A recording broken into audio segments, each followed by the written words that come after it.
आज का हमारा टॉपिक है बहुलक। इसको हम मोड कहते हैं तथा जेड संकेताक्षर के द्वारा इसको हम दिखाते हैं। बहुलक का अर्थ की अगर हम बात करें तो बहुलक का तात्पर्य है श्रेणी का वह मूल्य जो श्रेणी में सबसे अधिक बार आया हो, यानी जिस मूल्य की आवृत्ति सर्वाधिक होती है उसे हम बहुलक वर्ग कहते हैं। ये सांख्यिकी का एक प्रकार का औसत है जो समांतर माध्य से थोड़ा भिन्न है। समांतर माध्य जिसको हम गणितीय माध्य कहते हैं, सांख्यिकी में कई समस्याएं हमारे सामने ऐसी आती हैं, उनका समाधान हम समांतर माध्य के द्वारा नहीं कर सकते हैं। यदि हम समांतर माध्य के द्वारा उस समस्या का समाधान करेंगे तो हमारा रिजल्ट गलत आ जाएगा, निष्कर्ष हमारा गलत निकलेगा। अतः वहाँ हमें बहुलक निकालने की आवश्यकता होती है। जैसे थोड़ी देर के लिए हम उदाहरण मान लें कि एक जूता बनाने वाली कंपनी है, उसे ये निर्धारित करना है कि वो किस नाप का जूता बनाए। तो इसके लिए मान लीजिए कि 100 व्यक्तियों के पैरों का सैंपल लिया गया और उसके आधार पर उसको कोई निर्णय लेना है। यदि उनकी लंबाई के पैरों की लंबाई के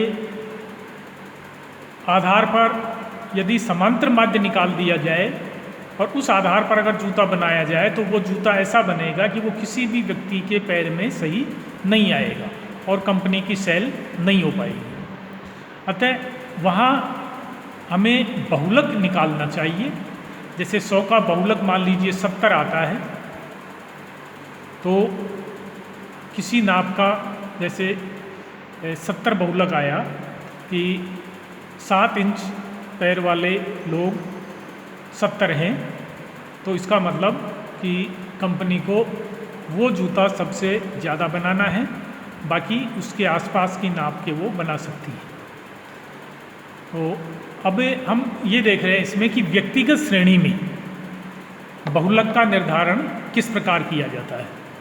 तो व्यक्तिगत श्रेणी में सबसे पहले हम श्रेणी को खंडित श्रेणी में बदलते हैं, या तो खंडित में बदलें या फिर उसको हम सतत श्रेणी में बदल के भी बहुलक ज्ञात कर सकते हैं।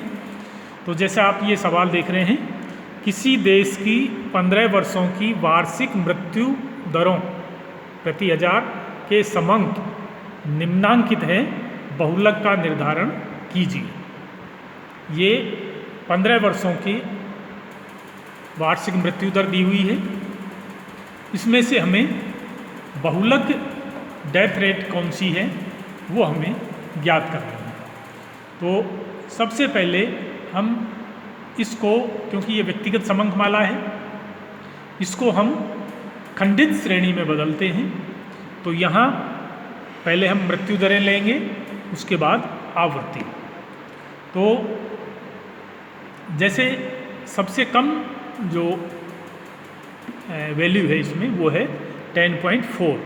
10.4 इस श्रेणी में केवल एक बार आया है तो उसकी आवृत्ति 1 हो जाएगी। फिर है 10.5, ये भी श्रेणी में केवल एक बार आया है तो उसकी आवृत्ति 1 हो जाएगी। फिर 10.6, 10.6 देखिए श्रेणी में 1, 2, 3 और 4 बार आया है तो उसकी आवृत्ति 4 हो जाएगी। 10.7 2 बार आया है, 1 और 2। 10.9 3 बार आया है, 10.9, 10.9 और 10.9, इसकी आवृत्ति 3 हो जाएगी। 11.1 2 बार आया है श्रेणी में, 11.1 और 11.1।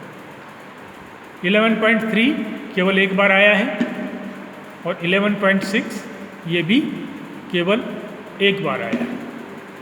तो अब बहुलक का मतलब, जैसा कि मैंने आपको बताया कि श्रेणी का वो मूल्य जिसकी आवृत्ति सबसे ज़्यादा होती है वो बहुलक होता है।